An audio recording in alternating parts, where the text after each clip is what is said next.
iriya revolution inkotanyi zakoze u Rwanda ni igihugu kitoroshye kubera amateka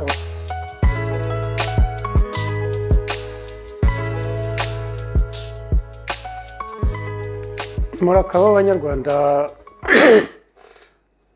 banyarwandakazi banyarwanda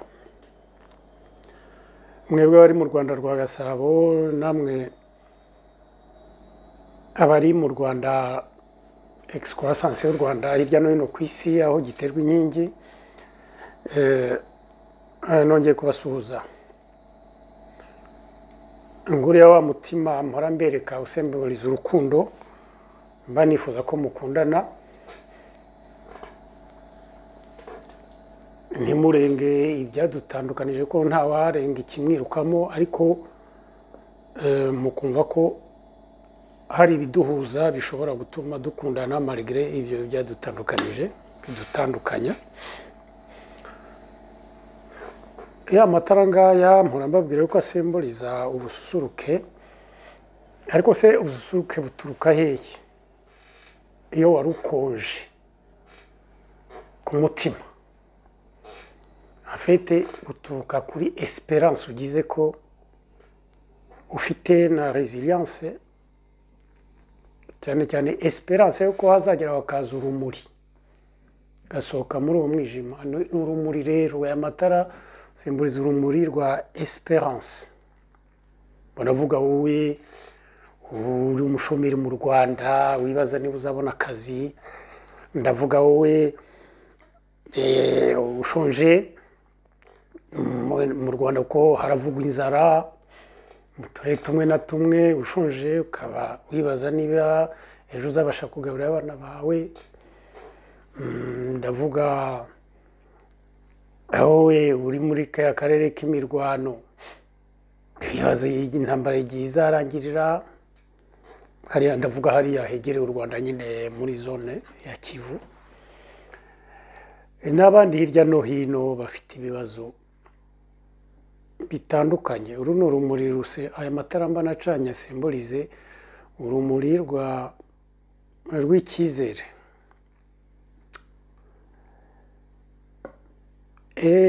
ndagusuza rero wakoze subscribe kuri chaîne yawe Kabeho Kanyarwanda One People One Revolution nawe ugiye guhita uyikora nonaha mwese nkabakangurira nyine no gufasha chaîne yanyu ko muvuga ko mukunda ibyo nkora kugira ngo njye mbasha kubikora better kandi regularly ndabwo njye mbikora kenshi kandi bikore neza content yashyizeho hariya murayibona karibu rero tena uyu munsi nashatse kubaganiriza nkuko mubona muri titre aho nanditse ngo Ingabire ngo amaherezo nayahe nashatse kubaganiriza kuri Victoire Ingabire Victoire Umuhoza subwa mbere muganiraho ubwo bigitumye mugarutseho no kubera Ingabire Day yabaye mu minsi yashize nkuko mwayibonye Ingabire Day kwa mwarayibonye byabereye Buruseli nkuko bisanzwe bihabera gitabirwa n'abantu batari bake cyane ariko ubona ko batangana nuko mbere bajyaga bangana ndetse nanatangajwe nuko wabonaga ya organisation y'abagore le collectif international des femmes gutyo ndi yoborwa n'umukobwa mbonye umutwa Dominique witwa Perpetua sinzi niba ari ukibiyobora nabonaga isa nitagaragara cyane iyo organisation ubona bisa n'ibyafashwe mu maboko n'ishyaka rya FDU ababikurikiye niba nibeshya muzashyira muri commentaire uko namwe mwayibonye ko iyo detail yarantangaje cyane biso ubona ko iyo organisation y'abagore isa nayo yabaye eclipse none FDU ikabifata en charge ubwo muza ntabwo nabonye umwanya wo kwiyemfora ngo menye niba ari un revirement stratégique bakoze cyangwa se niba ari bombori cyangwa ibyo bindi bihora hanze muri za organisation ntago mbizi ubwo muzambwira abifiteho amakuru aruta ayo mfite.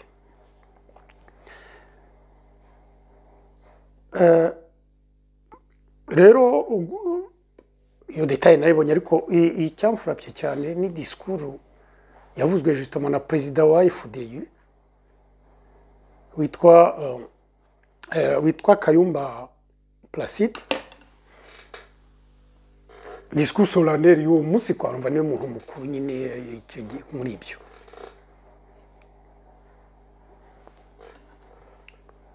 Numva rero byatumye nshaka kubigarukaho. Ingabire si ubwa mbere muvugaho, ni umudamu sumukira mwiza wanjye nk'aba bandi njya nkunda kuvuga abanyapolitike. Iyo mvuga ngo n'abakiriya biza banjye mbavuga mbese ko bacamo bakadekona noneho nkabona ikintu kimpa amaviews kwa mbese nkabona ikinzana hano kugira amaviews nyine mbese abo nita abakiriya banjye na amaviews yanjye yigize abantu kwa Ingabire ntabwo ari muri urwo rwego ko Ingabire sinjya mwumva dekona. Ingabire ndamukunda ntibagiye hagira umuntu tubipfa ni nayo mpamvu son sort donc amaherezo ye ndi concerned about it donc ndisigaye mbyibazaho uti mukundira iki mukunda icyo namwe mumukundira kuko nzi ko mumukunda muri benshi ndavuga bamukunda nk'umuntu n'abatamukunda nk'umunyapolitike bamukunda nk'umuntu ndavuga mema bari mu ngoma arwanya kuko hari abo nagenganira nabo benshi cyane.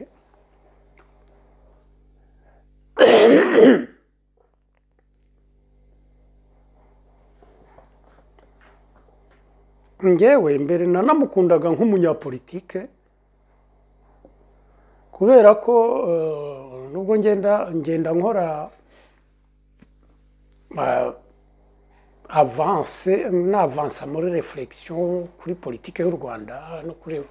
politique muri rusange ubu na considère mbese ntababeshye ko sigaye ifite maturité muri yo réflexion en tout cas kubyerekeye u Rwanda namaze kumva ibyangombwa pratiquement byose cyafashe igihe kinini cyane njya murabona ko ndi umusaza kandi ndi muri politike y'u Rwanda kuva kera hashize imyaka 30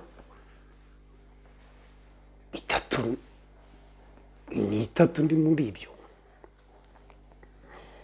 ariko ndumva mubizi namwe itoroshye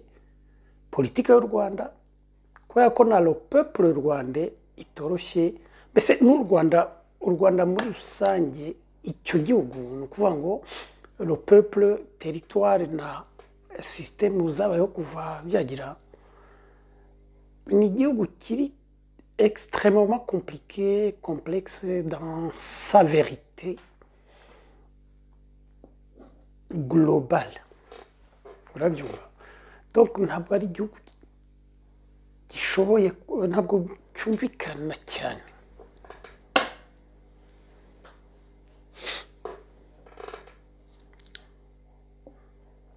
muri processus yo gutekereza rero ku Rwanda cyane habaye igihe Ingabire donc we nge mukunda nk'umuntu nko namwe mukunda nk'umuntu kubera ko mubona ari umudamu w'imfura umudamu ni na mwiza voilà ubwo ndabwira nk'abagabo ni umugore mwiza akaba umudamu ubona ko afite un fond y'uburere afite donc ari umudamu bene babindi biti imfura mbese za Kinyarwanda ibyo bitransparesa muri za discours ubona et même l'engagement politique, le sentiment ugira nuko ari umuntu ufite une grande générosité politique. Mais c'est, on considère que la générosité muri politique ari cyo cyangombwa kurusha ibindi byose. Kariyo la valeur cardinale.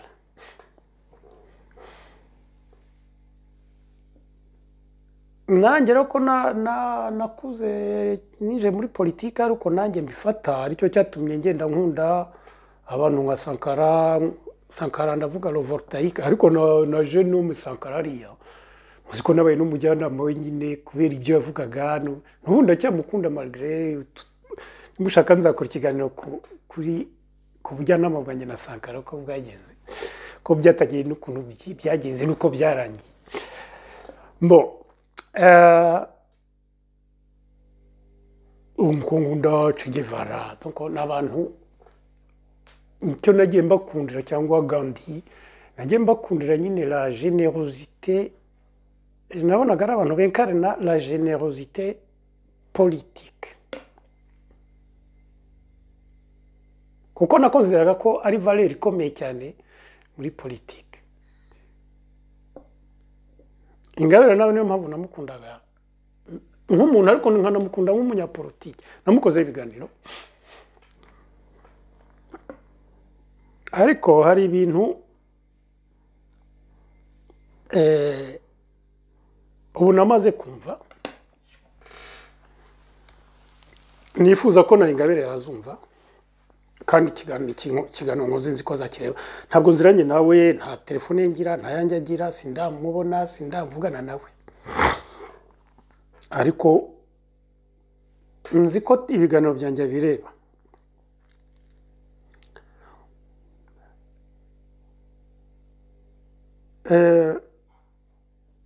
Politique itarimo générosité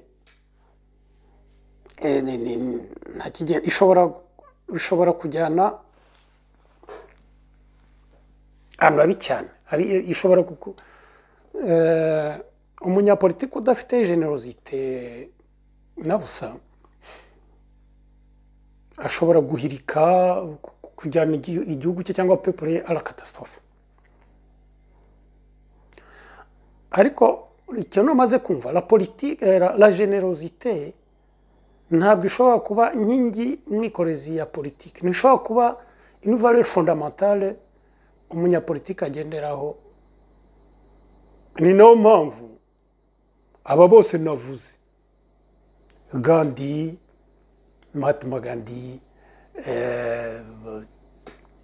uyu ngaba Che Guevara Sankara voltaïque etc n'abandi byagiye birangira nabi kuko babaye généreux cyane bibagirwa le principe de réalité. Le principe de réalité rero ni ihe nuko kuko politique nyine ngo mubizi ni sociologie niko navuze ko ni définir ça ni sociologie plus géographie. Enfin géographie plus sociologie. Donc no kuvuga ngo kwita ku bantu aho babarizwa nuko bateye ukabitaho gutyo ntushake kubatekereza uko batameze cyangwa se kuvuga voilà kabitaho uko bameze gutyo. Wenda ufite projet yo kubahindura buhoro nayo bakayimenya akabaza discours zigaragara bien étoffées zisobanura umushinga ufite n'impamvu ushaka ko bahinduka buhoro ko ntabwo bahindura abantu brutalement nanone ibyo ni gitugu. Bon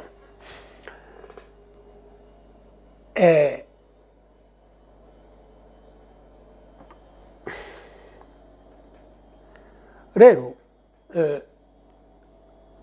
nkuko le principe de réalité rero nuko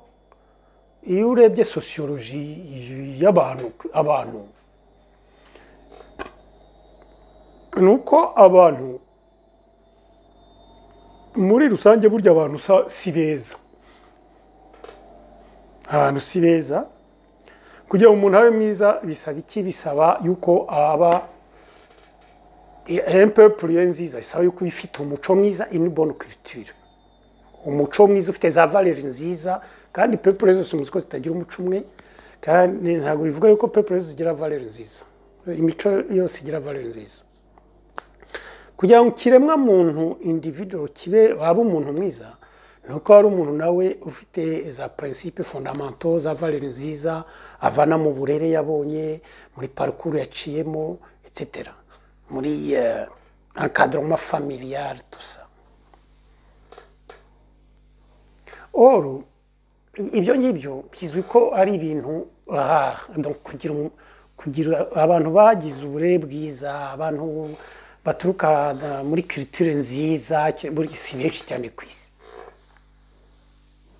donc muri rusange abantu si beza d'accord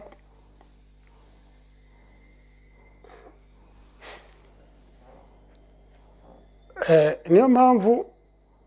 iyo ushatse kujera abantu wumva ugenda kuri principe ko abantu ari beza yuko nawe nuba mwiza ibyo bizacamo nuba mwiza cyane nyine bazanabyumva bakajya mu byo babwiye kuko nyine werekanye generosité byaba mu bikorwa cyangwa muri discours etc yuko biza etc cyo gihe tito plante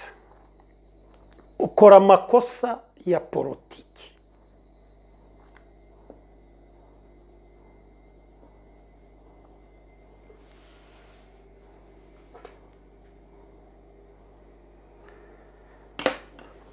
reka mbabwire mbacere muri make discours uriya mujene yavuze noneho turebe ibya Ingabire kuko uyu mujene muri discours ye yavuze Ingabire cyane yavuze Ingabire kwa niyo mpamvu discours nayigarutseho yayivuze ni discours yavuze mu gifaransa akajya mu kinyarwanda yaravuze ngo la fin de la lutte approche no kuvuga ngo nyine urugamba opposition kuko yavuga opposition muri rusange atavuga FDI gusa yuko urugamba rwo guhirika ingoma ya Paul Kagame n'inkotanyi yuko amaherezo yarwo ari hafi nyine biri gucamo none havuga yuko muri bene izo situation y'abantu barimo bagera ku mwisho niryo terme yakoresheje y'abantu barimo kugera ku mwisho nyine mwisho mu Giswahili bivuga the end la fin y'urugamba y'urugendo etc barimo bagera ku mwisho ngo bikunze kubaho ngo bararebana ngo ndetse bagasigana ngo cyangwa ngo bagasiganwa ngo arimo asobanura nyine igituma ubu ngubu muri opposition hari bombori mu mashyaka uziko birwa birukanana umwe akirukana abandi bakirukana abandi ibindi bigacikamo kabiri ibindi bikagira byari byose nigeze gukora ibiganiro ndetse icyo gihe yabitanze nyine urugero yabivuga ko ariko biri kugenda mu mashyaka noneho avuga ko nabiri abantu mu mazi iminsi bibasira Ingabire Victoire bamumereye nabi byinshi biva muri yo cadre yo kugera ku mwisho nyine ndetse atanga urugero avuga ati mu Burundi avuga ikintu ngo cyabayeho ngo mu Burundi habaye abahutu bashatse gukora kudeta hari abofisiye b'abahutu bashatse gukora kudeta ngo bahirike ingoma igisuti y'abatutsi à l'époque none ngo babyumvikanaho mupango ngo bihagaze neza babona nta gatotsi kazazamo nyine rwose bumva igisigaye uwo munsi gusugera bakambwirika bagafata ubutegetsi noneho ngo kubera ko bari babibona nyine ku mwisho biri ku isahani batangira kwibaza uzaba perezida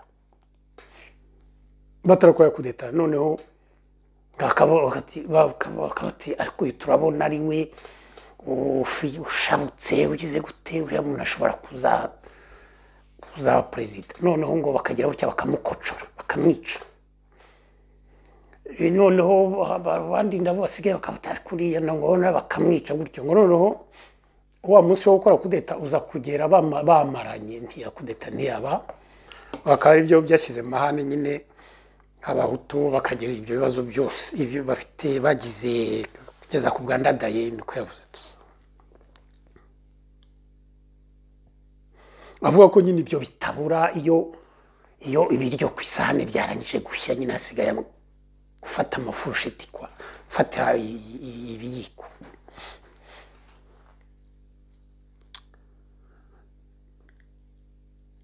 rero akavuga yuko nyine izo atake za Ingabire kageze none haravuga rero ubu ndagaruka kuri Ingabire koko nibi ngibi n'intéressant aravuga ati nous sommes à la veille du changement nous sentons le souffle du vent le vent tourne et nous sentons le souffle donc ngo ubu impinduka turi kuzikoza intoki ndetse turi kumva umuyaga w'impinduka uri guhuha kandi uwo muyaga ngo tukawumva uturuka muri west y'u Rwanda mu iburengerazuba bw'u Rwanda ahita perezida ati mu gihugu cya Kongo none aravuga ati murabizi ko perezida wa Kongo kubera ibibazo nyine afite mu Rwanda ruteza akavuyo muri Kongo n'iki byose yavuze ko agiye kudushyigikira tukamuhirika ati donc kumva ko byaciyemo niko yavugaga urabyumva none aravuga ati hubwo ati ngiye kintangaza ati nuko la communauté internationale urabyumva la communauté internationale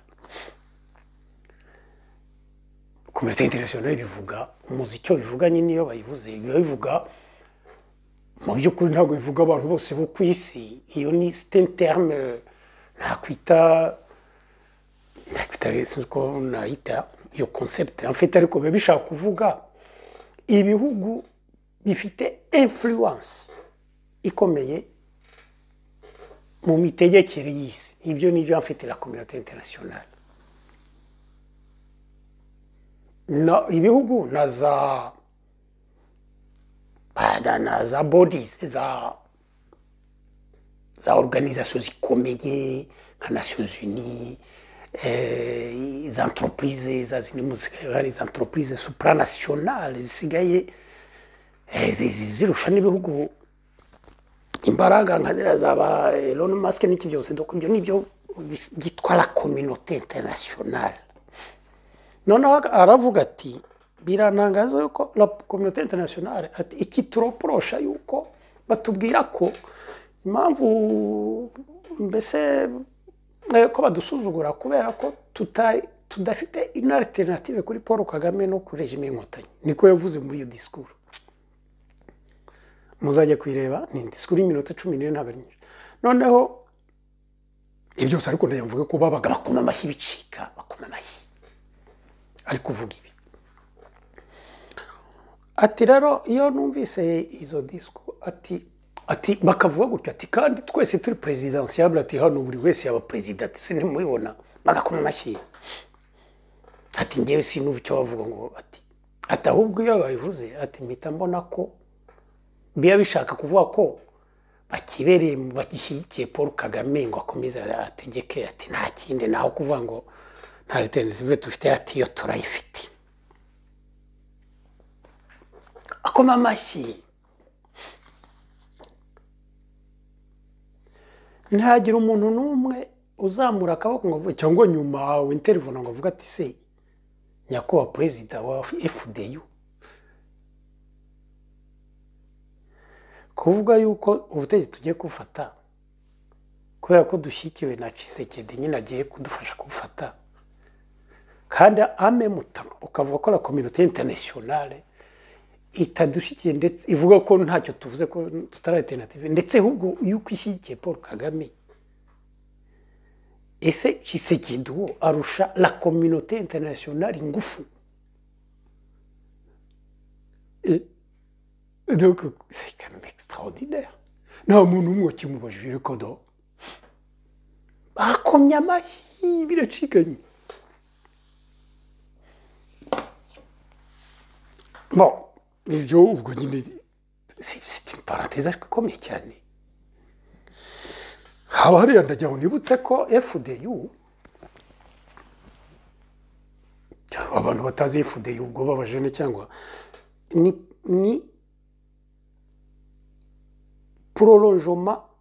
ya MRND na Parimehutu guhera ku Parimehutu na MRND mbese amashyaka abantu badutegekaga c'est l'élite post-révolutionnaire 59 yadutegetse bariya n'abana babo bategetsi abandi ndetse harimo nabo bategetsi bakiriho nyine nk'abase batware bategetsi nyine kubwa Kayibanda no kubwa Habyarimana bikomeza bari muri FDR ya barya basaza bose mubona n'abajene bavukaho nyine ko bariya n'abana elite kwa afe muri FDR n'abarya bana barimo baturuka muri za jambo bajya muri FDR nabo ngabo.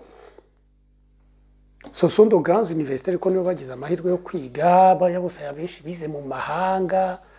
bariya bose mubona ko kumamashyi iza generation nk'enye zikurikirana nizo ziba zihariye. Ibi ngibi c'est très important.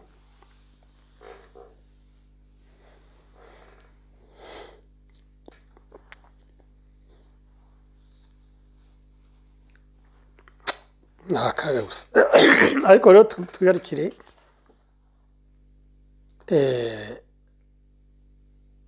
tugarukiye kuri ibi ngibi kuri Ingabire Victoire ko ni cyane cyane nibyo turimo. No agera rero kuri Ingabire Victoire avuga ati c'est extraordinaire nabyo. C'est un discours historique. Ishyaka ubu risigaye nyine rimeze uko rimeze ariko uko riri risigaye rutakame mu RNC kubera isi yo bintu babyarangiye iruta n'utundi dushyaka tusa kuko ryo niba riracyakora bitwara Ingabire Day bagakora inkiriya manifestation kame mu umwe bo baracyakora biri mbo yagezeho kuri Ingabire aravuga ati Ingabire Victoire ndangani uri kubivuga ati bwirwa mwataka ngo kubera ko yavuze bijya bya amnesty bingi nzabigarukaho kuko birasakuza cyane biravugwa muri opposition bikavugwa mu ndengoma bikavugwa muri za YouTube zibogamiyana nzabigaruka bya amnesty c'est important. Muri ndi umunyarwanda nzabigaruka bya amnesty barabyumva mbo nyine avuga ko bamwataka kubera yavuze bya amnesty none akavuga ati tugomba kumudefanda Ingabire Victoire dore ibyo avuga akavuga ati Ingabire Victoire ati c'est un symbole pour nous tous mais c'est une icône ni icyerekezo kuri twese niko yavuze akavuga ati kandi ni umugore werekanye courage yitanga rugero ati twamubaye inyuma kugira turamushyigikira nous avons été là pour la soutenir et l'accompagner ati twamubaye igihe cyose inyuma tumushyigikiye tugaherekeza n'urugamba rwe. C'est un pilier que nous avons bâti et nous devons le protéger. Ati ni igishyitsi twubatse tugomba kubungabunga igishyitsi ni ukuvuga impiriye ni ukuvuga cya kintu kiba gifashe inzu urusenge za piriye ni bya bindi nyine bifashe inzu ibishingiyeho ni piriye twubatse piriye yacu twubatse donc niwe nkingi twubatse kugira ngo itubungabunge itusutone donc tugomba kuyiproteja ibi ngibi c'est important ibi byose voilà rero nous devons la défendre la renforcer et la financer pour qu'elle ait les moyens d'action de tout ce qu'elle fait.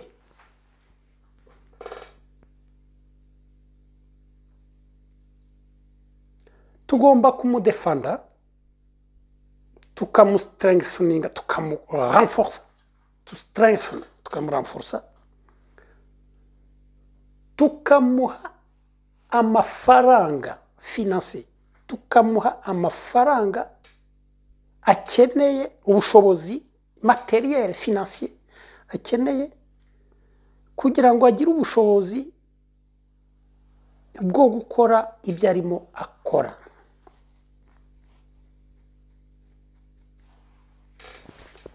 Urabyumva?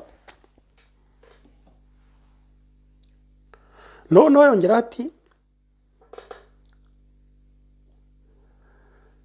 ati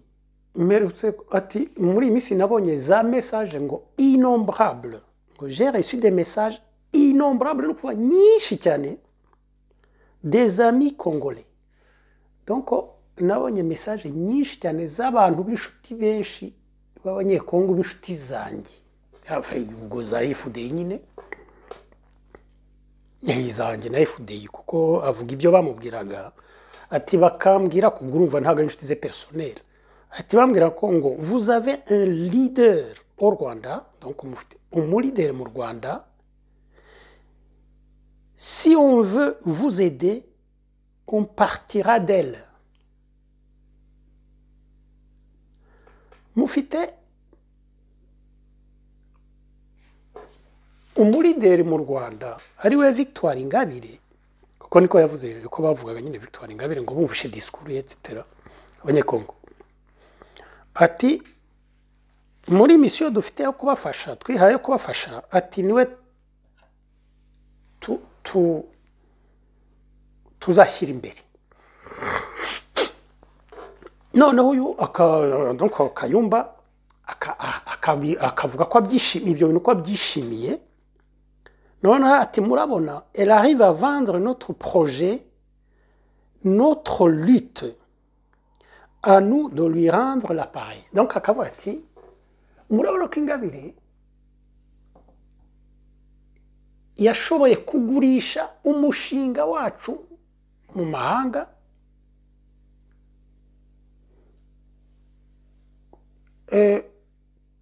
guhesha agaciro gushyira imbere kugurisha la lutte urugamba rwacu turimo ati donc tugomba natwe kuba reconnaissance tukamujya inyuma. Voilà.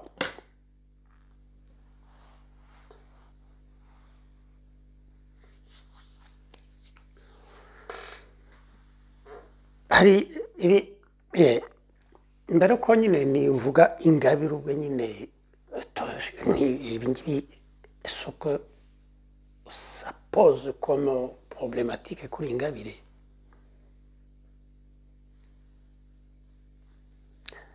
Ndayambanze vuga yuko muri iyi discours ikindi yavuze yaravuze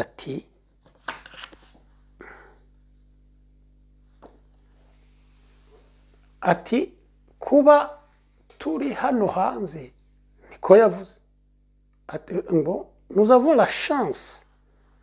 d'être ici à l'extérieur, c'est pour ça que nous sommes encore vivants.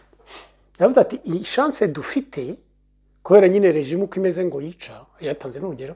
ati nuko turi hano hanze niyo mpamvu tukiriho noneho aranavuga ati Anselme Mutuyimana muzi Anselme Mutuyimana ari wa muhungu nyine wari mu ishyaka rya Ingabire nako Ingabire ubanza yaratarashinga biriya rya shyaka yashize harya ryitwa rya shyaka rya Darfo Murinzi yari umuyoboke wa kuko Ingabire yagiye kulansa FDU hariya ngo yamaze kuba president etc yari umuyoboke wa FDU mu Rwanda noneho akavuga ko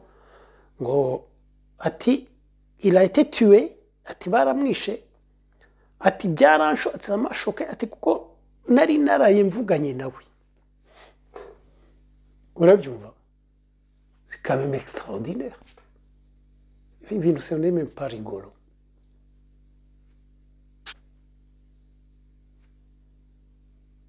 wowe wicaye i Buraya uri perezida nyine wa FDU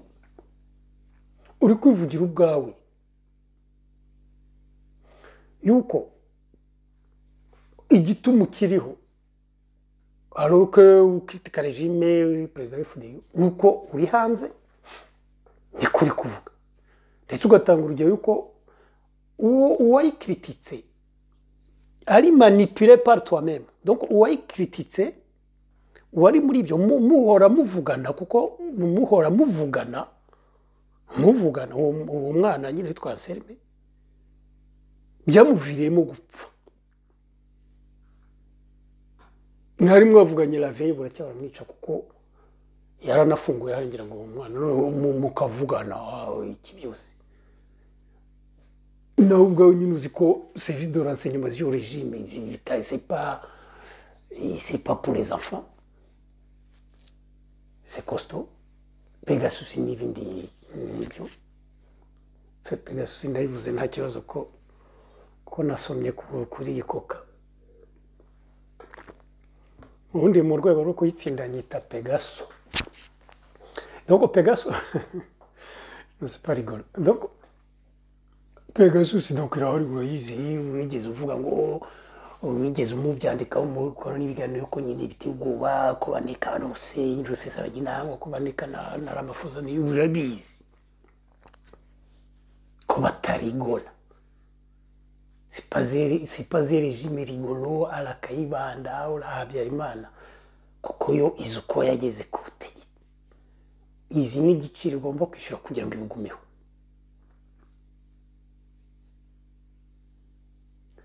donc uri kuvugana n'abantu Pegasus kumva ubambwira ibintu byo kurwanya ingoma mugira muti bapfa ukabashoke kandi uvuga nawe ubwawe ko iyo wari uri hariya ariko ariyo mpamvu wahunze ukavugira hanze ko wari uhari utakiriho noneho warangiza ukavuga nyine ku mugaragaro bamusabye Imana yo gufirima yuko Ingabire hariya ko mu mufinansa ko mugomba gukomeza kumufinansa ngo arwanye ingoma y'icariya ko ari umuntu wanyu ko ari umulideri wanyu ko wowe ubivuga yuko abanyekongo bakubwiye nabo ubwabo daye babyivugiye perezida yivugiye ko agiye gufasha abantu kurasa Kagame intambara n'iki ngo bakamuhirika ingoma yuko mukorana kubyishimiye n'iki byose ko bagutelefona bakubwira ko Ingabire bagiye gukorana nawo ko ari umulideri mwiza mu Rwanda tusa no muntu wabikubaje ukabivuga barakohereza message mu ibanga byo none ukabivuga ibyo byose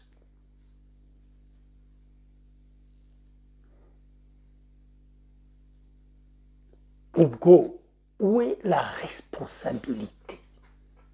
où est le sérieux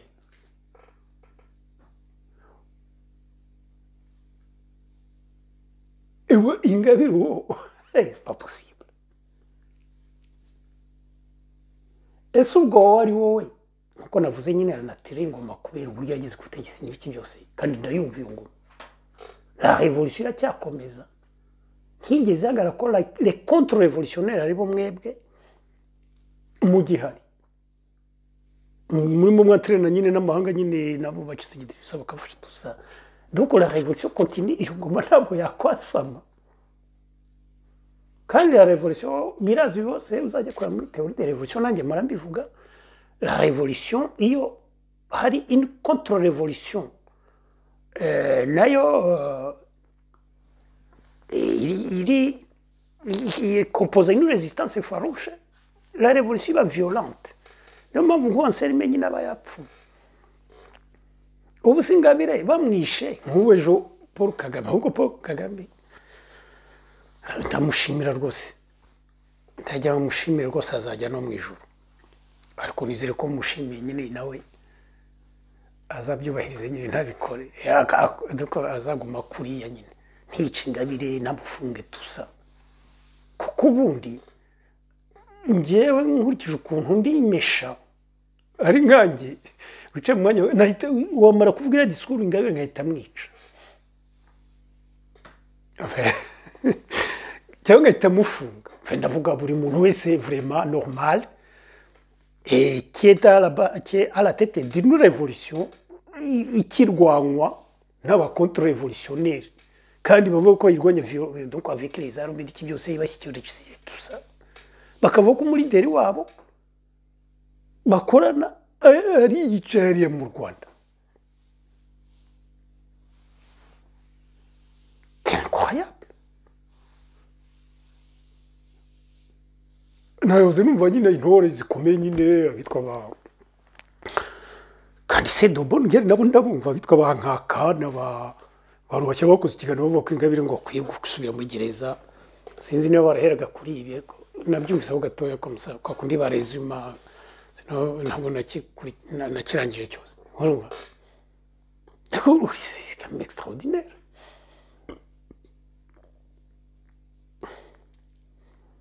navuga ntitandukanije na opposition ngo byatewe n'iki mashasho nza ko ikiganiro cy'amasaha cyo gusobanura icyo napfuye na opposition iyo si ibi bari biki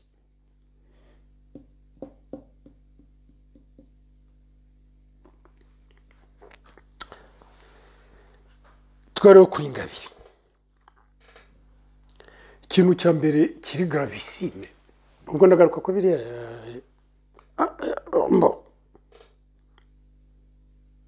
d'abord justement nk'ibi ngibi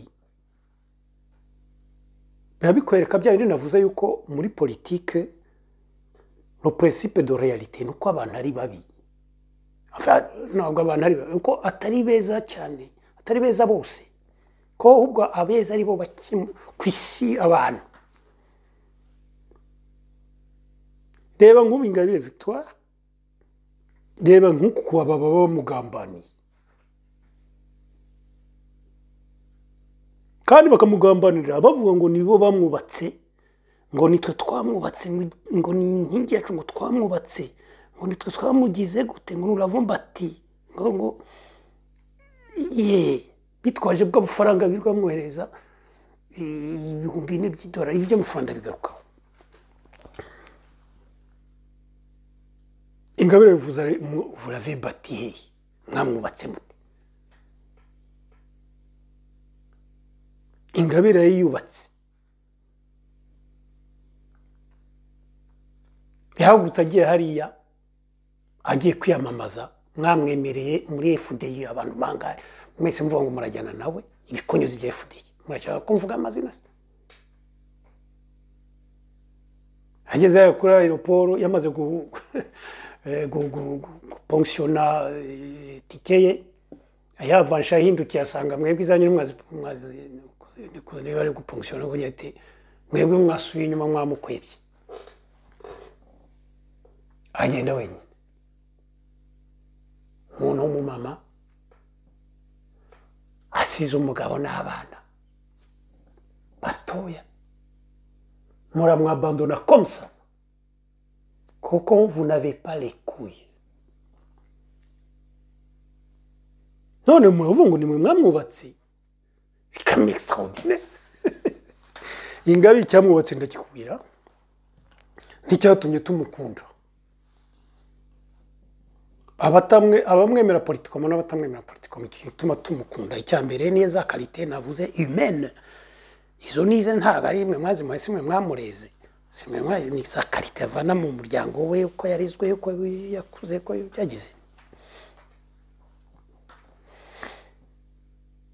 Cyo ni kimwe. Icya kabiri aho cyamwubatse sur le plan politique, ni iriya disikuru yavugiye kuri memorial. Iriya disikuru ayivuga, disikuru yavuze, reka ndezume ikintu yavuze, une phrase yavuze nyine ikamupropulsa mu yindi dimension. D'accord? Mutahagaze iruhande rwe, nibura ngo mushyikire, ari toute seule kuri memorial, akikijwe n'inda y'ingoma n'abanyamakuru babo n'abasirikare n'abapolisi n'abamaneko, tusa toute seule. Aravuga ati ni byiza ko hakozwe memorial y'abatutsi bazize jenoside yakorewe abatutsi, atari ko nifuzaga ko haba na memorial y'abahutu nabo bapfuye muri punguza, muri za masakre.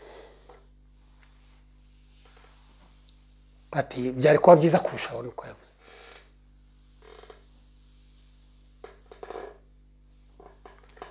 Discours de générosité politique, de justice sociale, tout simplement.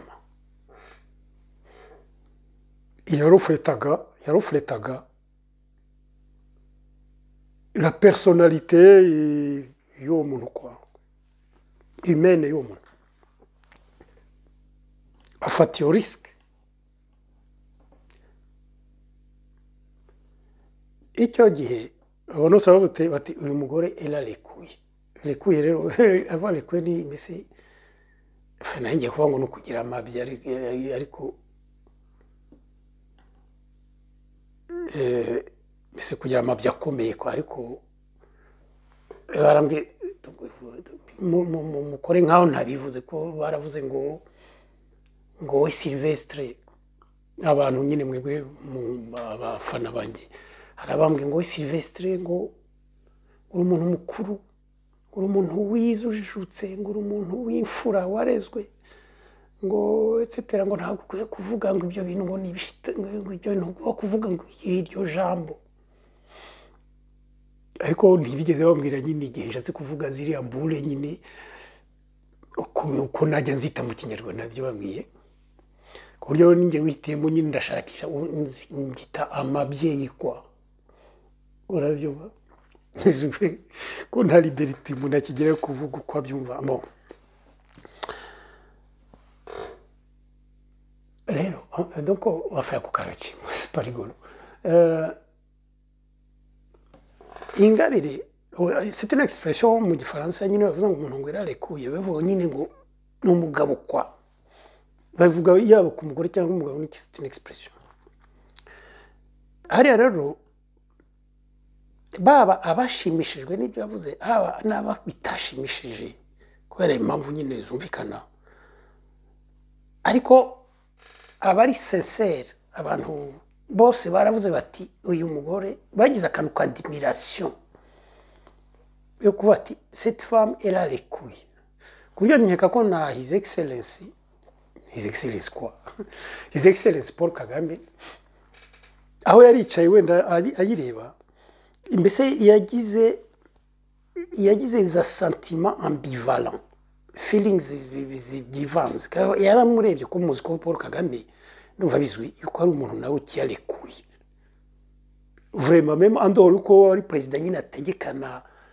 la poigne, ariko nubona ko ari umuntu no muri za principe ze, nkeka ko kino umwana ari umuntu kiyarekuye kwa. Rero yamurebye yaribona.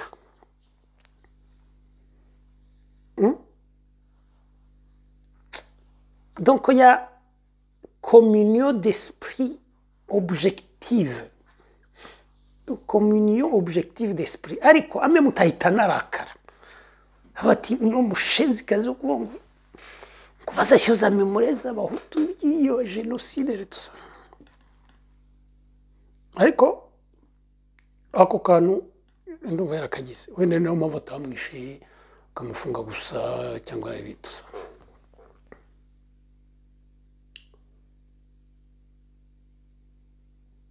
ibyo rero ndiko twagize kuko turi biremwa muntu nkangiye ibyo byarantushije mbona koko nkuko yabivuze uriya mu jeune nyine Kayumba ariko ari une femme courageuse kuko nkangiye par exemple nabaga mu Rwanda nize gusoma muri ariko sinashobora gutinyuka kuba navuga ibintu nka biriya navuze nti wow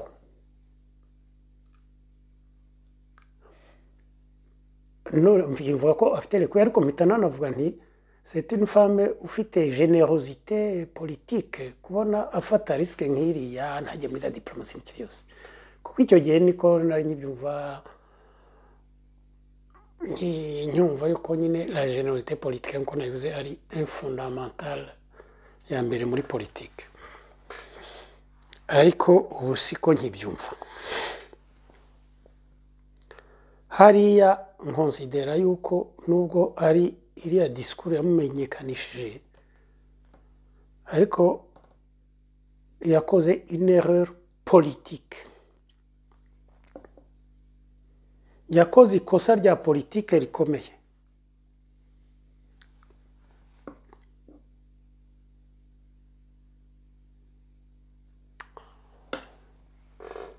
pourquoi ndabisobanura rapidement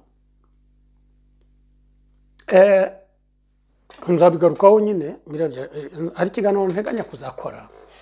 nzita ngo ubwo nyine bizasaba ko nywa nka byeri nk'eshatu nkako mbere yo kuza nyine kwa kundi nawe ko bimpakanyabugabo iyo nabikoze ko gutinyuka nyine bimparekuye kwa ndashaka kuko iki kiganiro gishobora kuzaneza ibibazo wenda cyane atuma hari nk'udupeti poruteri tuguruka tusa bon ariko ikintu nzashaka gukora nzita genocide mu rwego rwa za bya bindi byanda umunyarwanda nzita genocide punguza cyangwa se oya tunguza wenda niyo nawe afite rekuye iryo nzaryihorera nzavuga massacre donc nzavuga ikiganiro nzita genocide massacre n'ubwicanyi kuko ubwicanyi ni kategori yindi nzabidevelopa ariko ubwicanyi mu Rwanda nyine hano ndashobora kuvuga ubwicanyi bwa politike kwa ni en fait politike y'u Rwanda muziko yabaye jalone burya ntabwo byabaye ahantu henshi ku isi n'ubu ntibiba ahantu henshi ku isi politike y'u Rwanda kuva u Rwanda rwashingwa rurimo runashingwa ni politike yagirangwa na za massacre politique des massacres politiques kuko ntabwo mvuga genocide kuko la qualification ubwayo yo kubyita genocide cyangwa punguza cyangwa je sais pas quoi nabwo c'était un acte politique byo nibindi ikintu kiba cyabaye factuellement ce sont des massacres ngero nzita ko zabaga ari massacre politique ntabwo ari massacre z'urwango hagati y'abahutu n'abatutsi cyangwa hagati ya je sais pas quoi yaba abega n'abanya ibyo no muziko nyine kucucu abaye massacre hagati y'abega n'abanya kandi bavindimwe barongorana bakabe bamwe banyina babandi umwami nyina karubwega tutse ariko abaye massacre donc ntabwo banganaga ariko ni massacre politique etc noneho nanone cyagiye kijaro na politike y'u Rwanda kuva ku bwami ko Kayibanda no ku bwa Habyarimana n'ubwa Kagame ubwa none sosone ni ibira by'ubwicanyi bwa politike kuvuga ngo nyina mutarambirwa ngo bamwishe ngo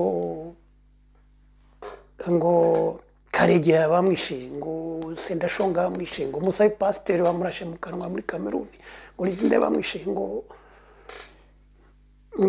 bishe Mayuya, ngo bishe Shepakwa, bishe ngo bishe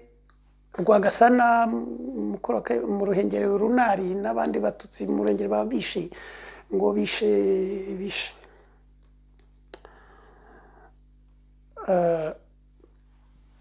ibyo byose ndashaka kuzabikora ikiganiro nkabidevelopa tukareba les aboutissants z'ibyo bintu ko c'est un phénomène majeur concerne itakonse mu bihugu byinshi kandi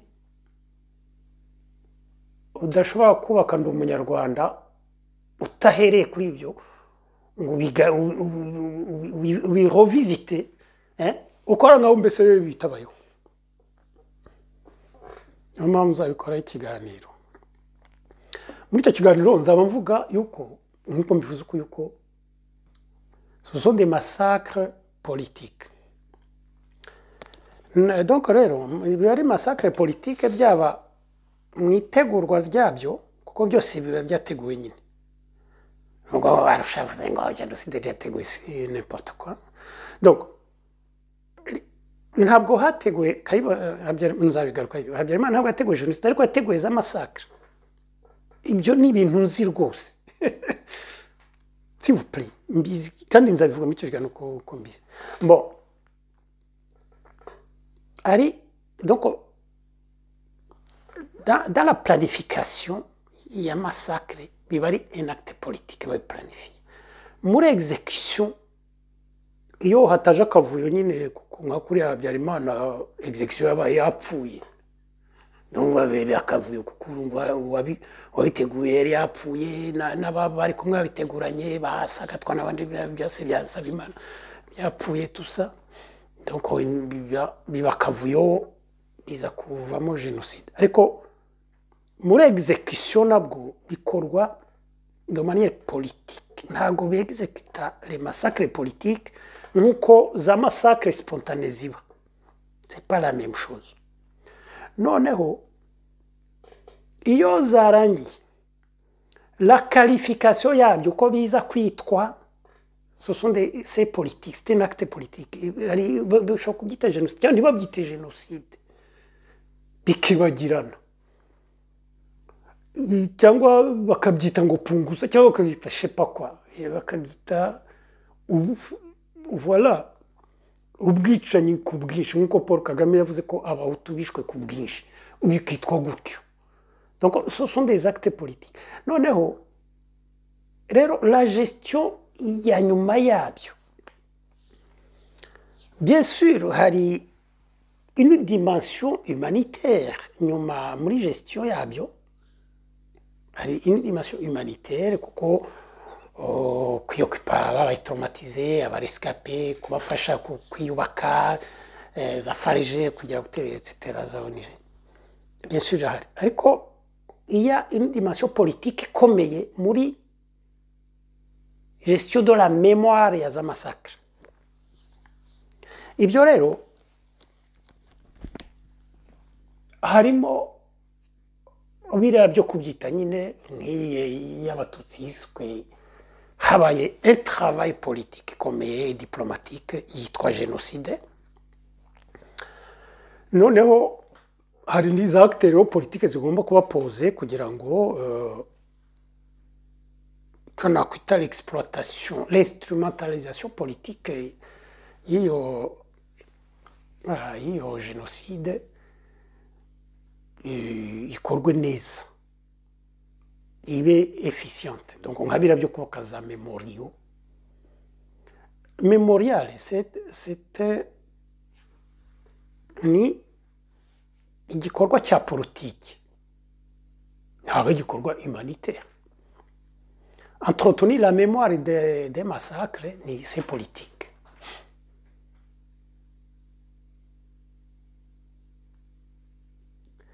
Rero nkuko bigenda muri za politike zose, donc nkuko bigenda muri politike zose tuvate nk'amatora yabaye, donc le combat politique ibaye kuko no muri izo za massacre biba bikorwa dans le cadre d'un combat politique. Niyo mpamvu bakora za massacre zikaba ari une arme de guerre, une arme politique. Rero mbese impamvu uvuga ngo ni massacre politique ni kuvuga iki? Ni za massacre ziba zikorwa barimo bakemura ikibazo bumva ko gukora izo massacre ari ugukemura ikibazo runaka cya politique. Voilà. Niyo mpamvu nyine zitegurwa n'abanyapolitike, zigakorwa n'abanyapolitike, etc. Bon, rero iyo birangiye nabwo bibajere politiko, muko nyine kivuga ari igikorwa cya politike. Rero politike nkuko bigenda nyine ari combat, nko mu matora tuvuge combat politike y'amatora. Iyo amatora arangiye uwatsinze ni utegeka. D'accord? Ntabwo watsinzwe ashobora gupretenda gushaka gutegeka, ibyo baseka, abantu baseka. Nibi rero mumbare nyine gukora iyo parallele, kuko hano turavuga kandi ubwicanyi etc. Ntabwo ari amatora. Ndi kuyikora iyo parallele à titre purement pédagogique. En fait, iyo intambara yarangiye kuriya nyine habayemo za massacre politique cyangwa des deux côtés, côté imwe cyangwa des deux côtés, uwatsinze niwe nyine ujera politikoma ibivuye muri ibyo ngibyo, ujera politikoma la mémoire, niwe ubijera uko abyumva, niwe wandika amateka y'iyo confrontation, wandika amateka y'icyo gikorwa cya massacre etc. za massacre zabayemo etc.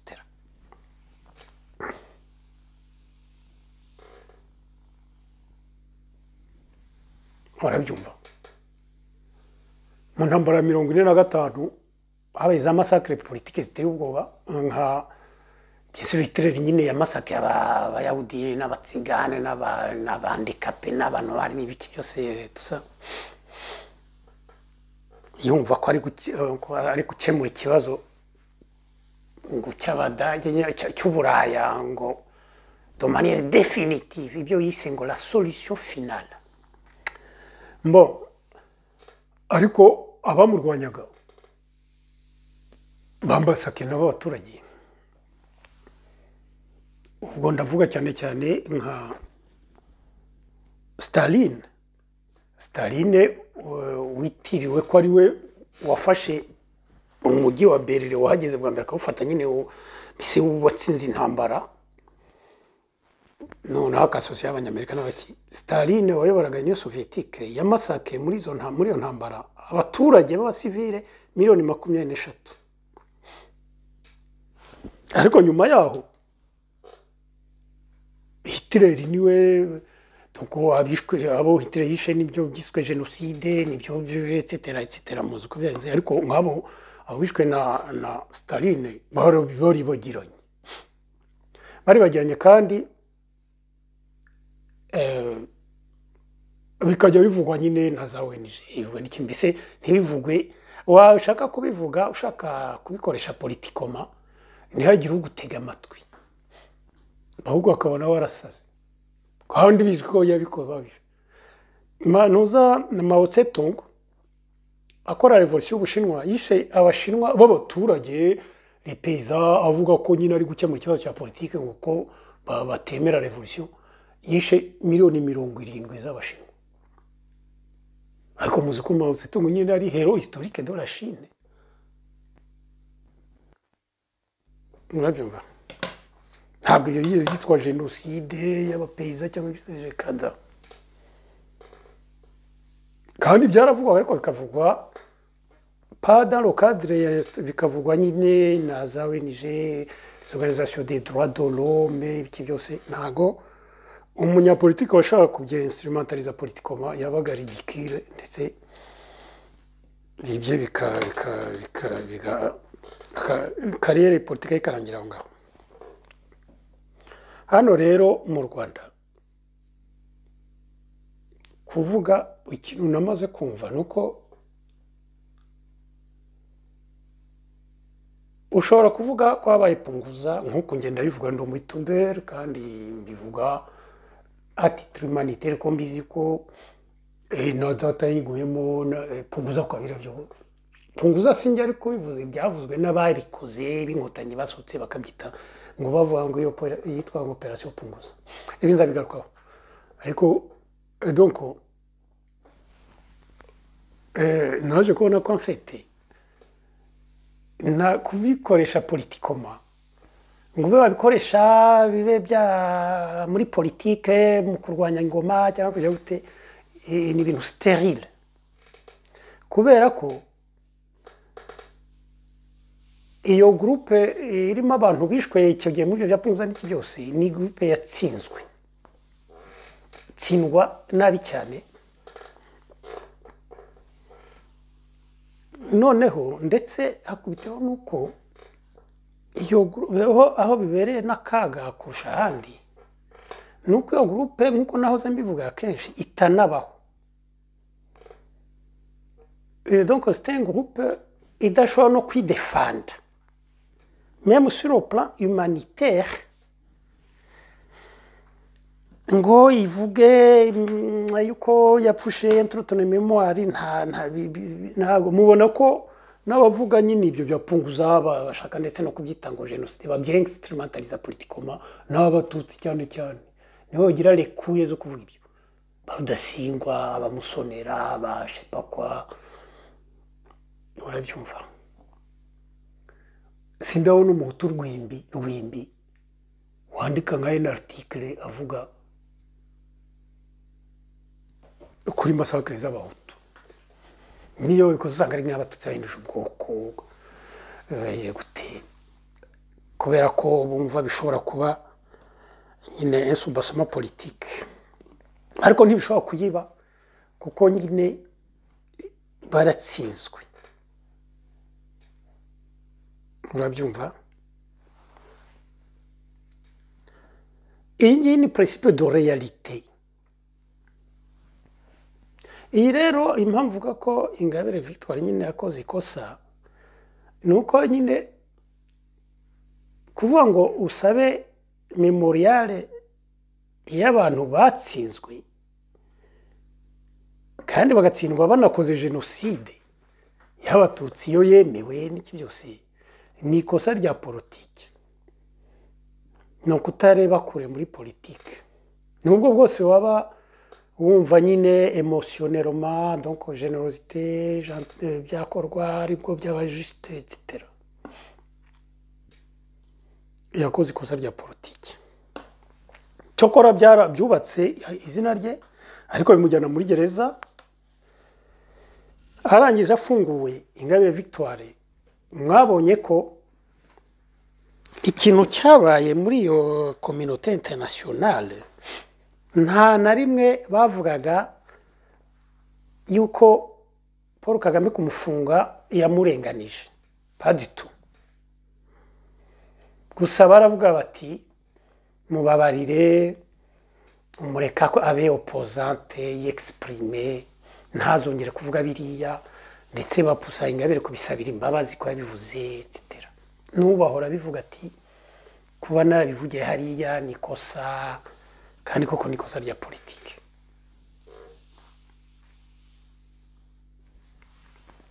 cyo ni kimwe ikiri rero ubu ngubu ikindi nagira ngo mvuge nuko Ingabire nk'iyi disikuru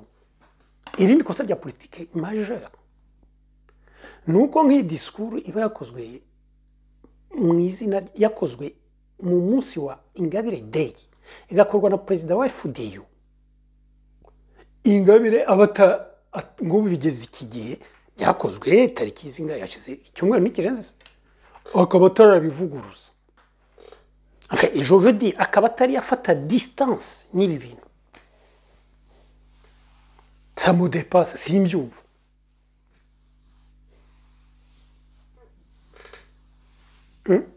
yagombye gufata distance n'ibi bintu ariko yafata distance atafata distance ubundi nk'ubu amaherezo ya Victoire Ingabire nayaye mwe muyabona mute nkamwe mu mukunda uko nanjye ndamukunda ndacyamukunda nk'ikiremwa muntu ariko sinkimwemera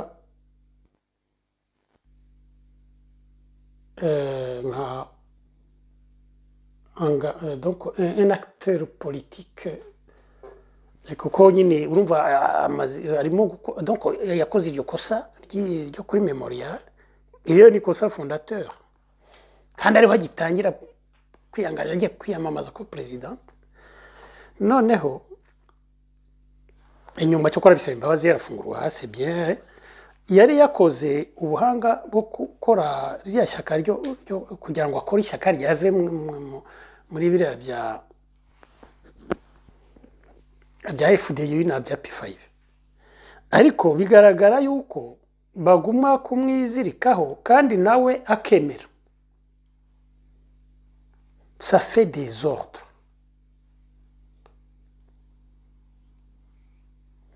ngubu se ko bavuga ngo Paul Kagame ngo abazungu ngo bagomba kumukora pression ngo noneho akemera yo kwandika ishyaka rya Ingabire ndetse na Ingabire akavuga ko ejo bundi yabivuze mu biganiro ko atexclure ko aziyamamaza ngo ariko ishyaka ngo nta declare candidature ngo ishyaka ryitaremerwa etc. Nk'ubu Paul Kagame afashe disikuru ko yavugwa ku mugaragaro akayishyira haje nka ambasaderi avuga ati mwakwe kwemeranye akamuha disikuru akamuga ati uyihe aba translators bawe ushaka uwo mwambasaderi translators nuza intelligence artificielle ndebera ibi bintu ati si uyu nguyu nibi ntarabivuguruza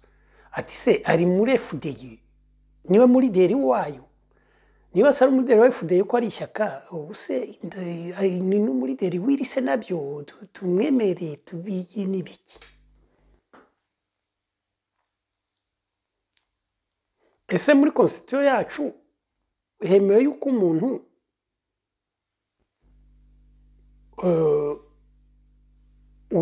uyoboye ingabo zirwanya leta cyangwa data zirwanya regime ingabo ufatanyije n'igihugu kirwanya igishaka gutera u Rwanda cyabidekaraye kikaba bavuga ko ari umuride wabyo dore ngibi wibyo byose uyu murabona atari umuntu ahubwo ntari Imana y'u Rwanda kuba ntarambufunga ntabwo akabibwira nka Anthony Blinken cyangwa ibintu nk'ibyo kuko Anthony Blinken hari ikintu yakongera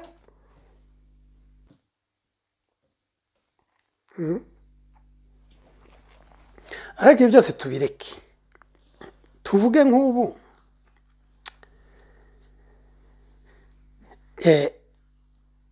ari ikintu twarumaritse dufate kubi byose Paul Kagame byihoreye agakora nka bitabayeho iki byose Ingabire agakomeza politike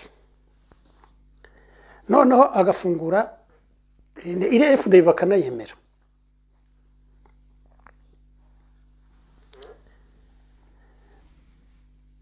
Ingabire Victoire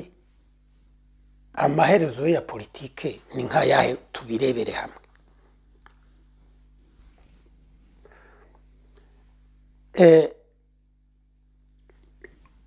ari indispensable ya mbere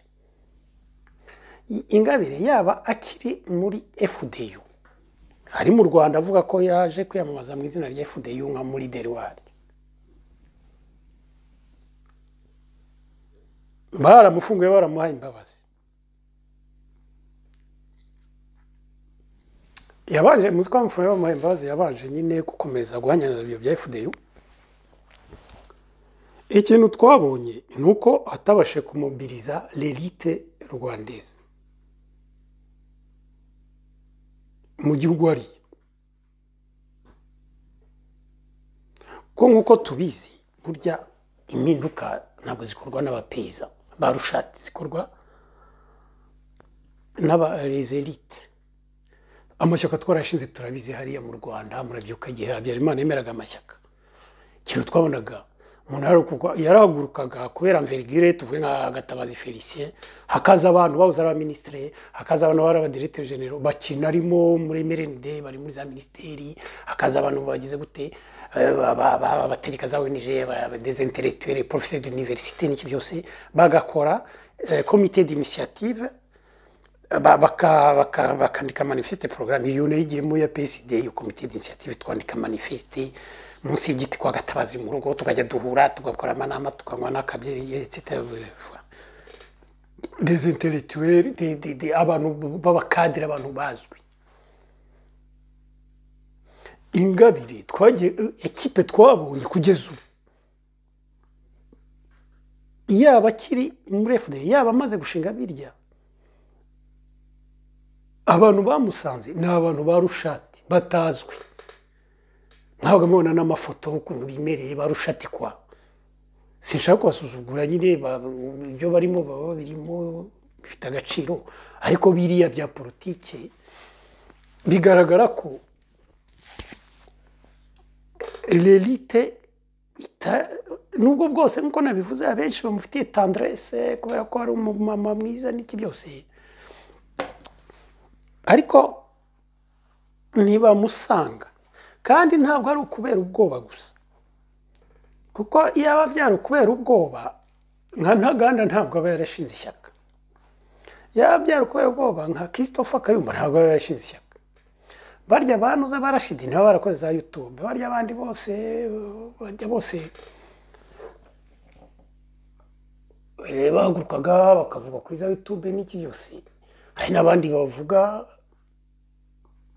banakritika wenda moyenoma, ariko iki kuki aba bategera Ingabire muri liteye ngo bakorane ishyaka baze muri bakone, kuki tutababona ahubwo bagashinga nk'ibyabo, ukabona nka Kayumba Christopher iki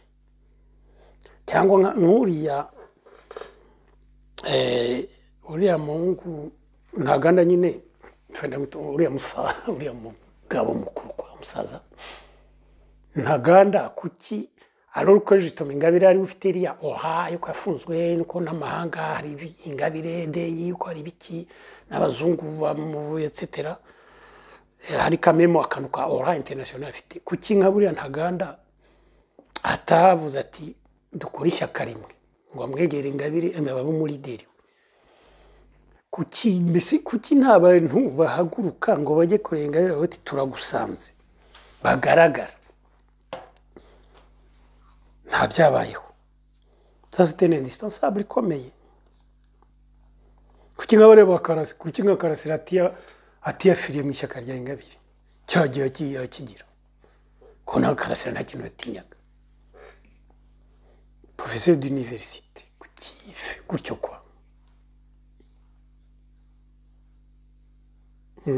akari barushati babandi banicwa nyine ntihagire n'umuntu ubyitaho. Ngo Boniface n'indi harya yakoraga harya amashuri y'inanga harya parukuriye mbere n'iyihe kada ngo Anselme ngo niwe mutuye mu gusinzi n'abandi gutyo barushati kwa bagafungwa ngo barya basomye igitabo n'ibandi ntibiba mbere uko bagisoma ubu barafunzwe nyine bagisomye kuko nyine bari mu ishyaka rya Ingabire ngira ngo mbere bakoraga bize banditse izi article cyo kinyamakuru bagize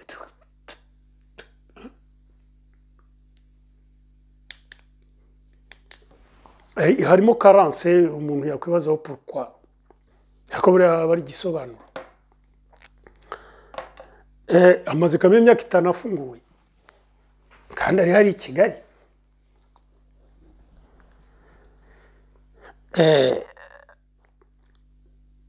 Turebe rero nk'uwabaye rero nyine jitamo n'ibyo navuga nk'ubusabaye nk'amatora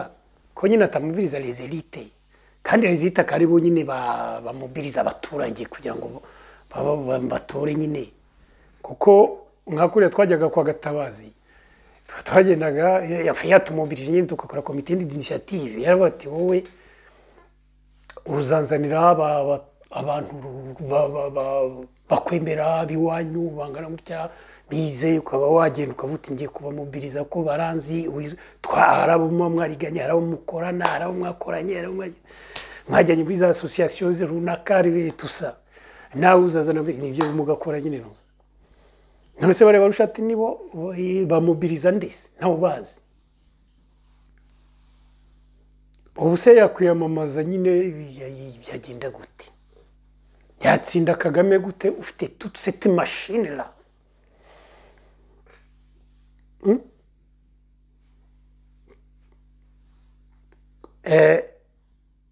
keretse avuze Gahutu ariko byo muzi ko nyine bitemewe mu gihugu nka kira fragile cyabayemo ibyo ngibyo byo hangana ry'amoko n'iki ni ibintu baba bakurikira hafi cyane muri ayo matora na même les observateurs internationaux za discours zose baza bazepurisha n'iki byose ntiyabasha kuvuga discours ya Gahutu kandi Gahutu nayo nkuko nabivuze ko nyine abahutu batabaho yagira ikibazo kuko yatorwa wenda n'abahutu bo mu ngororero biwabo niyo yavuga Gahutu bikemerwa kwa ariko muzi ko la fracture mu bahutu yajya nk'icyangugu akavuga ibya Gahutu bakamureba tuvuge ko batemera Kagame nyine bashaka gutora contre Kagame wenda Ingabire nubwo bavuga bati dutore contre Kagame gusa dutore umuhutu ariko tuzi ko bimeze nyine fracture mu bahutu umuhutu w'icyangugu ashobora kuvuga niba adakundana kandi bati hagati yakorera na Mashe ati tuzi ki abanyagisenyi ko batigeze badufasha kandi umunyagisenyi kazi umutu ni hahandi twara abamenye ko batekaga abakigakazi y'inyenye abakigabuza ati ntamutu ati wenda bakanifa atagutora uyu sintoka Kagame ariko n'usimutora kuhitamo ngo niba ari korera na ntuza simeze n'indi ndwara ndabyibagiwe ari expression uvuga ngo choisir entre bakorera rero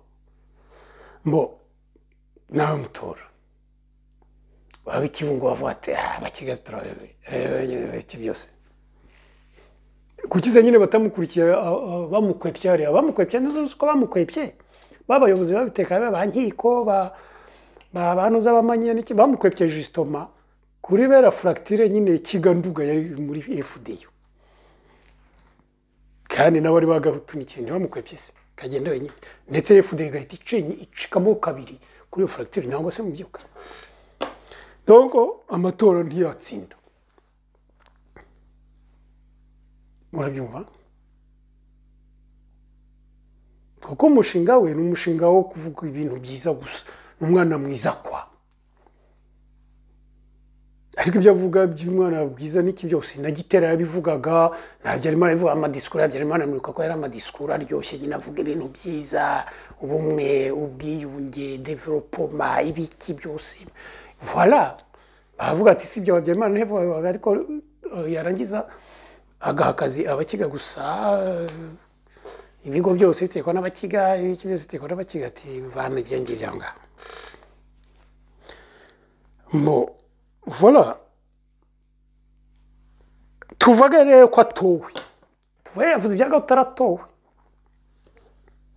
yayobora gutese ziranga bose yazidemantora ingabo zigizwe n'abatutsi gusa pratiquement muri Afrika ushobora gutegeka igihugu udafite ingabo ntibishoboka ingabo zitakwemera bateka igihugu ute umunsi yatowe niyo bamutora par défaut nyine kubera kudashaka Kagame batoye ibya Gahutu n'iki byose yenda akaba n'abatutsi bamutora badashaka Kagame etc. Uwo munsi yatowe hahitaba la guerre civile mu Rwanda bikaba somalisation urabyumva kuko izo ngabo ntizamwemera za service de sécurité ntizamwemera ko n'abatutsi gusa noneho kandi babona ko yatowe ibya Gahutu bakagira gute bakakibraka noneho mu bahutu naho uzi ko bafite ingabo iyo ngiyo za FDI za FDLR ibiki n'ibijyana birya bya fereni n'ibiki bya bishingiye ku banyanduga n'abakiga bakabatuye n'umunyanduga n'umukigakazi bone bati n'ubiki hakaba intambara.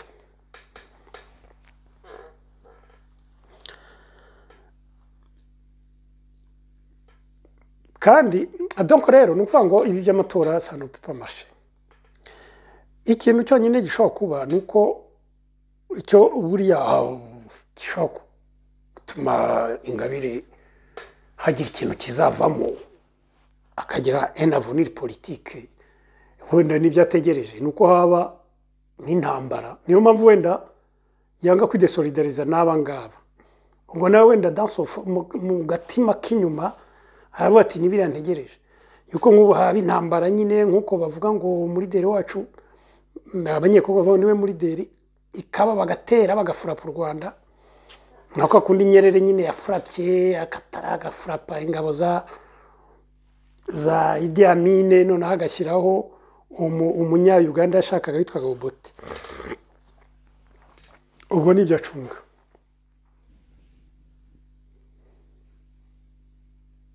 Ibi rero c'est dangereux. C'est dangereux kuko urumva ku Banyarwanda b'Abatutsi cyane cyane izo ngabo n'iki byose ubwo ni umuntu w'umugambanyi kandi uri mu gihugu. Donc ugambanira igihugu kandi akicayemo utegereje ko ingabo z'igihugu runaka kindi kitari u Rwanda zizaza zigafurapa iz'u Rwanda naho zikamushya ku butegetsi. Donc ni umugambanyi ushobora gukatirwa ibyo sinzi niba igihano cyo gupfa kikibaho ariko urumva niyo image. D'abord haravuga bati ni umugambanyi wa Gahutu ufatanyiriza FDLR ngo bagaruke yakora jenoside y'Abatutsi nyine Abatutsi bakiburaka kandi wenda abana hari abamukundaga n'iki byose byandi navuze babonye nyine akinije iyo arimo gukina ko kutidesolidariza bakahita bose bamwanga. Ndetse n'Abahutu bamwe na bamwe bakaba bati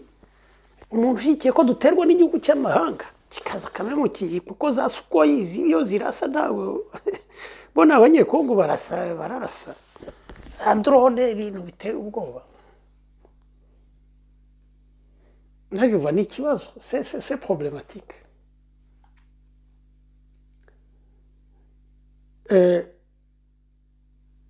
Sinzi ikintu rero ategereje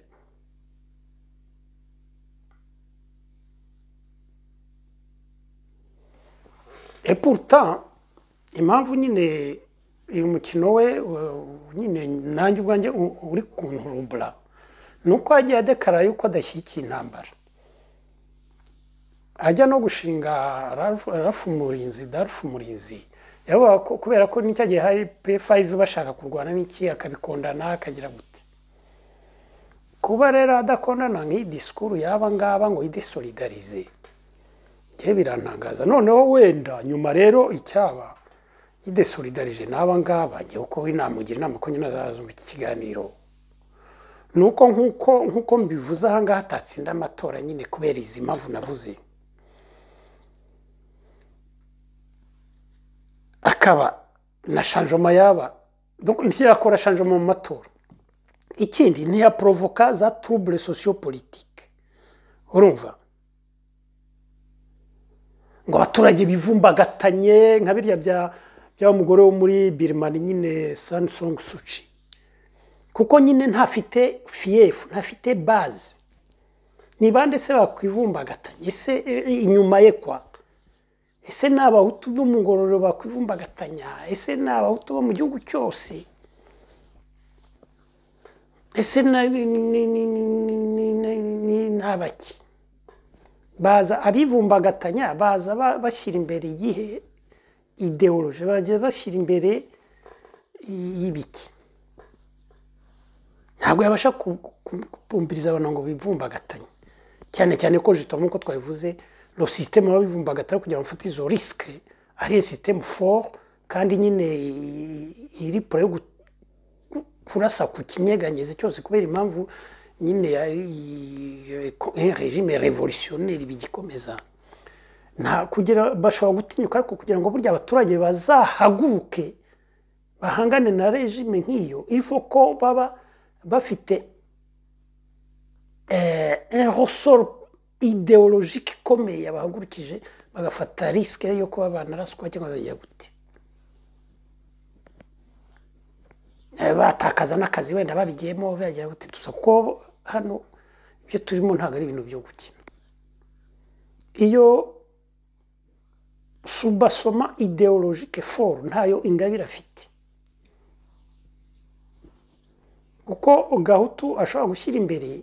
Gahutu nk'uko mbivuga c'est une idéologie idafite un fondement sociologique hasi kuko nta communauté derrière c'est une idéologie nationaliste idafite communauté sociologiquement constituée ntacyo bikivuze ibyo ngibyo kandi abanyarwanda bamaze kubyumva ko mbere twakuze tutabyumva tuzi ko tubaho ko ari nyamwishi tuzi ko ari ibyo kubera nyine bari baduhumye amaso baba bari mu batutsi banjamo ko batubeshya nyine ngo Gahutu ariko abantu barabyumvise ko habaye za crise zituma tubyumva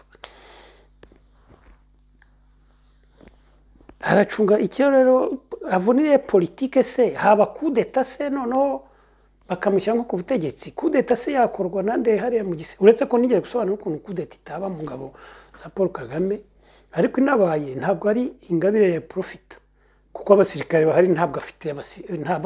afite base mu basirikare nkuko Habyarimana byari bimeze kiriya gihe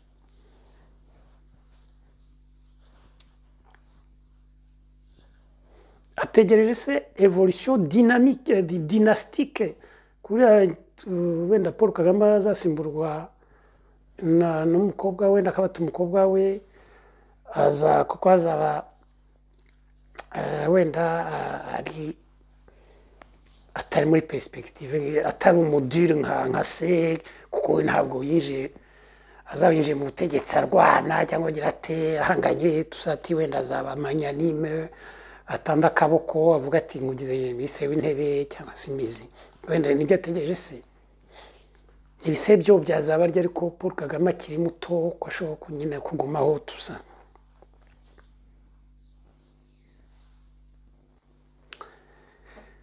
nta kintu igishoboka rero cyonyine mbona nuko yayoboka ingoma ntari yigeze kubimubwira nigeze no kumushima yatangiye nyine guhakwaho gakeya umushimye nyuma arongera akora marche arrière nuko yayoboka ingoma nkuko nabivuze kandi kuyoboka ingoma iyo wabonye ibi byose wakugiye principe de réalité kuyoboka ingoma nta bubwa burimo niyo waba uri umunyapolitike c'est même une forme de responsabilité kuri wowe nuko bo uvuga ko haranira guteza imbere abo baturage abanyarwanda abo bahutu tusa ukayoboka ingoma ugasaba wenda niba bikwexige noneho éventuellement bakakwasura un avenir politique dans le cadre y'ingoma ubundi ukazaba ureba ariko uriho kuko umunyapolitike wapfuye umunyapolitike mubi ubaho n'uwapfuye cyangwa uwafunzwe kuko naba kimaze urabyumva cyangwa wishwe n'inzara kirato cyahengamye abangaba bamuha amafaranga hari ikintu nari nibagiwe icyerekeye amafaranga abangaba bavuga ngo tumufinanse n'iki byose amaze imyaka 5 ari hanze iyaba donc bari committed kumufinansa byari kuba bizwi amafaranga bamuha nge ndayazi buri kwezi ahubwo nabo abagore baterateranya wenda n'abandi bantu bake ari amafaranga ikintu amufasha gusa kurya tuye muri yanzu ya Kimironko hari simbizi kwishyura niba yishyura ruwaye kurya kugura imyenda kwimakira gato agiye kuvuga kuri YouTube kwishyura wenda umunyamakuru wamuhaye ko bari abanyamakuru yaguhaye interview nyine bitwayibayemo kera mu mashyaka yaguha interview kugira bazayandike nyine ukamuha akantu ibihumbi 50 by'amanyarwanda etc. Rero gukora utuntu nk'utwo yaba muha amafaranga agaragara gukora kuko la politique isaba amafaranga. Cyo niyo le nerf de la guerre. Ingabire ni umukene, ni umunyapolitike w'umukene uhanganye n'umunyapolitike ukize cyane ku giti cye. Paul Kagame arakize cyane ndumva bizwi ku isi yose kandi afite na platform ya leta nyine nayo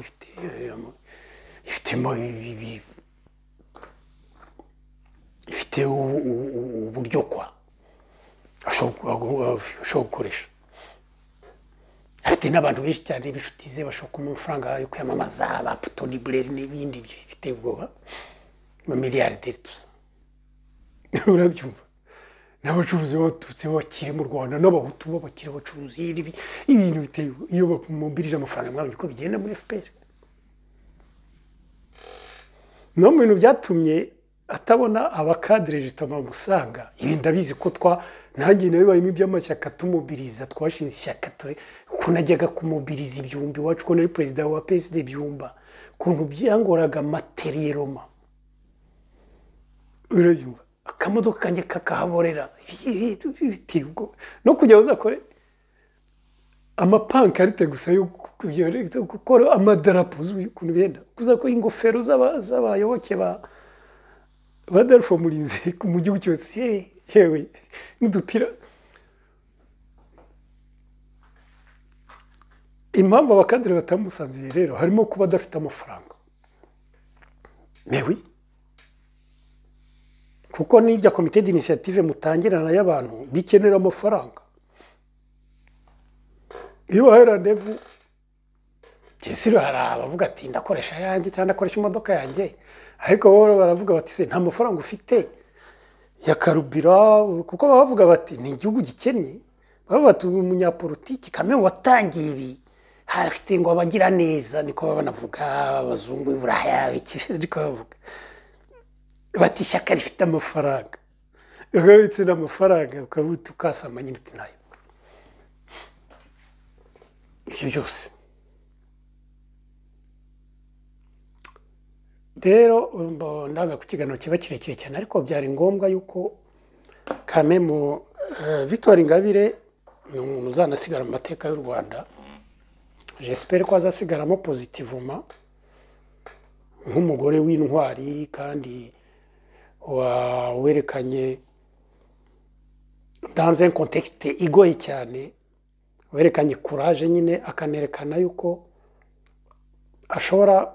kugira discours ya kibyeyi nziza ihumuriza igira gute. Quand même c'est très important. J'espère ko ariyo image azasiga yuko atazagwa mu mutego waba ngaba bicaye mu bushyuhe hano hanze bamusukuma kandi nkuko mumaze kubyerekana keretse mwebwe nimuza komante nimunyereka ko nibeshya nkuko maze kubyerekana ari mu cyo bita impasse politique. Impasse ni wa muhanda ugenda ukabona boom ubaye bloqué naho ngaho ugarukiye. Voilà, murakabaho naho utaha.